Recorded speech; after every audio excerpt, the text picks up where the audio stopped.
നമസ്കാരം. ഇന്നത്തെ മാനസികാരോഗ്യം എന്നുള്ള വിഷയത്തിൽ നമ്മോടൊപ്പം ചേരുന്ന ഡോക്ടർ ബ്രെൽവിയാണ്. ഇദ്ദേഹം എറണാകുളം പനമ്പള്ളി നഗറിൽ ടോക്കിംഗ് ക്യൂർ എന്ന് പറയുന്ന ഒരു കൗൺസിലിംഗ് സെൻറ്റർ നടത്തുകയാണ്. ഒപ്പം കൊച്ചിൻ ദേവസ്വം ബോർഡിൻ്റെ കീഴിലുള്ള ചോറ്റാനിക്കര ക്ഷേത്രത്തിൽ 2 വർഷത്തിലേറെയായി കൗൺസിലിംഗ് സൈക്കോളജിസ്റ്റായി വർക്ക് ചെയ്യുന്നുണ്ട്. ഇദ്ദേഹത്തിൻ്റെ മറ്റൊരു പ്രത്യേകത, ഇദ്ദേഹം പേഴ്സണൽ ട്രാൻസ്ഫോർമേഷൻ കോച്ച് കൂടിയാണ്. അപ്പോൾ ഡോക്ടർക്ക് ഇന്ന് എന്തൊക്കെ വിഷയങ്ങളാണ് നമ്മോട് പങ്കുവയ്ക്കാനുള്ളതെന്ന് ആദ്യം അറിയാം. ഡോക്ടർ സ്വാഗതം. ഇന്നത്തെ ഈ ഒരു ടോപ്പിക്ക് നമുക്ക് OCD കുറിച്ച് സംസാരിക്കാം അല്ലേ ഡോക്ടറെ? അതിന് മുമ്പൊരു കാര്യം ചോദിച്ചോട്ടെ, എന്താണ് ഈ പേഴ്സണൽ ട്രാൻസ്ഫോർമേഷൻ കോച്ച് എന്ന് പറയുന്നത് അർത്ഥമാക്കുന്നത്? ഒരുപാടൊന്നും കേട്ടിട്ടില്ല അങ്ങനത്തെ ഒരു കാര്യം. അപ്പോൾ എന്താണ് അതൊന്ന് വിശദീകരിക്കാം. നമുക്കറിയാമല്ലോ, പേഴ്സണൽ ട്രാൻസ്ഫോർമേഷൻ കോച്ച് ആ വാക്കിൽ തന്നെ ഉണ്ടത്. നമ്മളുടെ പേഴ്സണാലിറ്റി മാറ്റാം, നമ്മളുടെ ജീവിതത്തിൽ ഒരുപാട് ഉയരങ്ങളിലെത്താൻ വേണ്ടിയിട്ട് നമ്മൾക്ക് എന്തെല്ലാം ട്രാൻസ്ഫോർമേഷൻസ് വരുത്താം. അവനവൻ്റെ ഒരുപാട് കഴിവുകൾ ഉറങ്ങിക്കിടക്കുന്നുണ്ട്. ഈ കഴിവുകളെ കണ്ടെത്തിയിട്ട് അതിനെ എങ്ങനെ നമ്മൾ അൺലീഷ് യുവർ പൊട്ടൻഷ്യൽ എന്ന് പറയില്ലേ, എന്ന് പറയുന്ന പോലെ അവനവൻ്റെ പൊട്ടൻഷ്യലിനെ എങ്ങനെ അൺലീഷ് ചെയ്യാം, എങ്ങനെ ആ കഴിവുകൾ വേണ്ട രീതിയിൽ ഉപയോഗിക്കാം എന്നുള്ളത് ഒരു കോച്ച് ചെയ്യുന്ന പോലെ നമുക്ക് അവരെ സഹായിച്ചു കൊടുക്കാനായിട്ട് സാധിക്കും. അത്തരം കാര്യം ഞാൻ കുറേ നാളുകളായിട്ട് ചെയ്യുന്നതാണ്. അപ്പോൾ അതായത് നമ്മളുടെ ഉള്ളിൽ ഉറങ്ങിക്കിടക്കുന്ന കുറേ കഴിവുകളെ ഉണർത്താൻ, അതെ, കഴിവുകൾ ആദ്യം തിരിച്ചറിയുക എന്നുള്ളതാണ് ഏറ്റവും പ്രധാനമായിട്ടുള്ള കാര്യം. അതിനെ തിരിച്ചറിയിപ്പിക്കുക, പിന്നെ അതിനെ വേണ്ട രീതിയിൽ ബൂസ്റ്റ് ചെയ്ത് കൊടുക്കുക. അപ്പോൾ നമ്മുടെ ടോപ്പിക്കിലേക്ക് വരാം അല്ലേ doctor? OCD, obsessive compulsive disorder. എന്താണ് ഡോക്ടർ ഈ ഒരു OCD എന്നതുകൊണ്ട്? അതിൻ്റെ ഇപ്പം നമ്മൾ എല്ലാവരും പറയാറുണ്ട് ഒബ്സസീവ് കമ്പൽസീവ് ഡിസോർഡർ, പക്ഷേ എന്താണ് അതിൻ്റെ അങ്ങനെ മറ്റു കാര്യങ്ങളൊന്നും നമുക്ക് അറിയാൻ പറ്റാറില്ല പലപ്പോഴും. അപ്പോൾ എന്താണ് OCD? സാധാരണ എനിക്ക് തോന്നുന്നു ഇപ്പോൾ ഒബ്സസീവ് കമ്പൽസീവ് ഡിസോർഡർ പൊതുവിൽ ജനങ്ങൾക്കിടയിൽ അറിയുന്നൊരു കാര്യമാണ് തോന്നുന്നത്.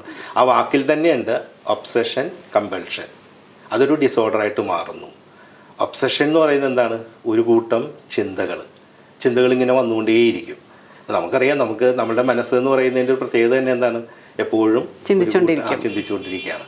പക്ഷേ ചില ചിന്തകൾ നമ്മൾ ചില പ്രവൃത്തി ചെയ്യാനായിട്ട് നമ്മളെ കമ്പൽ ചെയ്യും. അതാണ് ഈ ഒബ്സസീവ് കമ്പൽസീവ് ഡിസോർഡറായിട്ട് മാറുന്നത്. ഈ ഒബ്സസീവ് കമ്പൽസീവ് ഡിസോർഡറിനകത്ത് പലപ്പോഴും വരുന്ന എല്ലാ ആളുകളും തന്നെ ഉടനെ അവരുടെ മനസ്സിൽ വരുന്നത് ഹാൻഡ് വാഷിംഗ് ആയിരിക്കുള്ളൂ അല്ലേ, ക്ലെൻലിനെസ്സുമായിട്ട് ബന്ധപ്പെട്ടത്.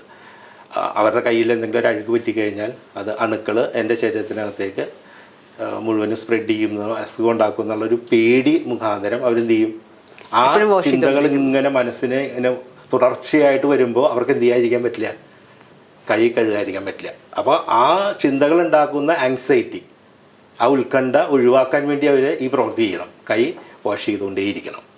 കൈ വാഷ് ചെയ്ത് കഴിഞ്ഞാൽ എത്ര വാഷ് ചെയ്ത് കഴിഞ്ഞാലും അവർക്കത് തൃപ്തിയാകില്ല. ഇനി വാഷ് ചെയ്ത് തൃപ്തിയായ രീതിയിൽ ഒരുവിധം തൃപ്തിയാക്കിയതിന് ശേഷം അവർ വീണ്ടും വന്നിരുന്ന് കഴിഞ്ഞാൽ വീണ്ടും അവർക്ക് തോന്നും, ഞാൻ വാഷ് ചെയ്തപ്പോൾ ഈ ഭാഗത്ത് വീണ്ടും അഴുക്കായിട്ടുണ്ടെങ്കിലോ, അല്ലെങ്കിൽ ഡോറിൻ്റെ ഹാൻഡിൽ പിടിച്ചപ്പോഴേക്കും ആ ഹാൻഡിൽ നിന്ന് വീണ്ടും അണുക്കൾ എൻ്റെ കൈ കയറിയിട്ടുണ്ടെങ്കിലോ, ഈ ചിന്തകൾ വീണ്ടും അവരെ മനസ്സിങ്ങനെ അലട്ടിക്കൊണ്ടിരിക്കും. അപ്പോൾ അവർക്ക് ആ പ്രവൃത്തി ചെയ്യാതിരിക്കാൻ പറ്റില്ല. എന്ന് പറഞ്ഞാൽ കൈകൾ കഴുകിക്കൊണ്ടേയിരിക്കും. എനിക്കറിയാവുന്ന കേസുകളിൽ ഈ കൈകൾ കഴുകി അവസാനം ഈ സ്കിൻ പൊളിഞ്ഞു പോകുന്ന അവസ്ഥ എത്തുന്ന ആൾക്കാരുണ്ട്. സോപ്പ് ഉപയോഗിച്ച് കൂടുതൽ സോപ്പ് ഉപയോഗിക്കുമ്പോൾ ഫ്രീക്വൻ്റ് ആയിട്ട് ചെയ്തുകൊണ്ടേയിരിക്കും. ചെയ്യാതിരിക്കാൻ അവർക്ക് പറ്റില്ല. അതാണ് അവരനുഭവിക്കുന്ന ബുദ്ധിമുട്ട്. വേറെ ചില ആളുകൾ കൗണ്ടിങ് ഉണ്ട്. എത്ര പ്രാവശ്യം കൗണ്ട് ചെയ്ത് കഴിഞ്ഞാൽ അവർക്ക് തൃപ്തിയാവില്ല. അല്ലെങ്കിൽ വീട്ടിൽ നിന്ന് ഇറങ്ങുമ്പോൾ 7 സ്റ്റെപ്പ് കൗണ്ട് ചെയ്തിട്ട് വേണം ഇറങ്ങാൻ. അല്ലെങ്കിൽ എവിടെയെങ്കിലും ഏതെങ്കിലും ഒരു അനന്തരം എന്ന് പറയുന്ന പഴയ ഒരു സിനിമയിൽ ഞാനിപ്പോൾ ഓർക്കുന്ന ഒരു കുട്ടി ഇങ്ങനെ ഓരോ സ്റ്റെപ്പ് ഇങ്ങനെ എണ്ണുന്നുണ്ട്. ഇടയ്ക്ക് വെച്ച് തെറ്റിപ്പോയാൽ പിന്നെ ആദ്യം മുതൽ റിപ്പീറ്റ് ചെയ്യണം. അത് ചെയ്യാതിരിക്കാൻ അവർക്ക് പറ്റില്ല. ആ പ്രവൃത്തി ചെയ്യാതിരിക്കാൻ പറ്റില്ല. കുളിക്കാൻ കയറി കഴിഞ്ഞിട്ടുണ്ടെങ്കിൽ ചിലപ്പോൾ മണിക്കൂറുകളോളം ഇരുന്ന് കുളിക്കും. അതായത് നമ്മളുടെ ഒരു ചിന്തയെ നമുക്ക് കൺട്രോൾ ചെയ്യാൻ പറ്റാത്തൊരവസ്ഥയാണ്. അപ്പോൾ ഈ പറയുന്ന ഞാൻ നേരത്തെ പറഞ്ഞു കൗണ്ടിങ് ഉണ്ട്. പിന്നെ ചെക്കിങ് വളരെ ഫ്രീക്വൻ്റ് ആയിട്ട് ആളുകളുടെ ഇടയിൽ ഉണ്ടാകുന്നൊരു ഇതാണ് ചെക്ക് ചെയ്യുക എന്ന് പറഞ്ഞാൽ. ഗ്യാസ് ഓഫ് ചെയ്തോ, സംശയം വരും. അത് 1 പ്രാവശ്യം 2 പ്രാവശ്യം സംശയം വരിക എന്നുള്ളത് വളരെ സ്വാഭാവികമായിട്ടുള്ള കാര്യമാണ്. പക്ഷേ 1 മണിക്കൂറിൽ പല പ്രാവശ്യം ഗ്യാസ് ഓഫ് ചെയ്തോ എന്നുള്ളത് എഴുന്നേറ്റ് പോയി നോക്കേണ്ട ഒരവസ്ഥ വരുമ്പോഴാണ് അതൊരു രോഗാവസ്ഥയായിട്ട് വരുന്നത്. അത് അവനവന് തന്നെയും ചുറ്റുമുള്ളവർക്ക് ബുദ്ധിമുട്ടായിട്ട് വരും. പിന്നെ ഇതുപോലെ തന്നെ അറേഞ്ച് ചെയ്യുക. ഇപ്പോൾ ബെഡ്ഷീറ്റൊക്കെ അറേഞ്ച് ചെയ്യുമ്പോൾ ഒരു ചെറിയ ചുളിവ് പോലും പാടില്ല. എനിക്കറിയാവുന്ന ഒരുപാട് വ്യക്തികളുണ്ട്. അവരുടെ വസ്ത്രമൊക്കെ അറേഞ്ച് ചെയ്ത് അലമാരിയിൽ വെച്ചേക്കുന്നത് കണ്ടു കഴിഞ്ഞാൽ ഒരു ഷോറൂമിൽ പോലും അത്രയും, ടെക്സ്റ്റൈൽ ഷോപ്പിൽ പോലും അത്രയും ഭംഗിയായിട്ട് അവർ അറേഞ്ച് ചെയ്ത് വെച്ചിട്ടുണ്ടാവില്ല.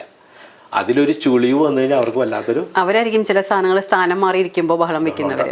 അവർക്കത് പറ്റില്ല. അപ്പോൾ ചിലപ്പോൾ ഉണ്ടാകുന്നൊരു സംശയം, ഇത്തരം OCD ട്രെയ്റ്റ്സ് എല്ലാവർക്കും ഉണ്ടാവില്ലെന്ന്. ചില ട്രേറ്റ്സ് ഒക്കെ പല ആളുകളിലൊക്കെ ഉണ്ടാവും. ട്രേറ്റ്സ് ആണത് എന്ന് പറഞ്ഞാൽ അതിൻ്റെ ചെറിയ ഘടകങ്ങൾ മാത്രം. ഇപ്പോൾ അത് വലിയ രോഗാവസ്ഥയിലേക്കൊന്നും വരില്ല.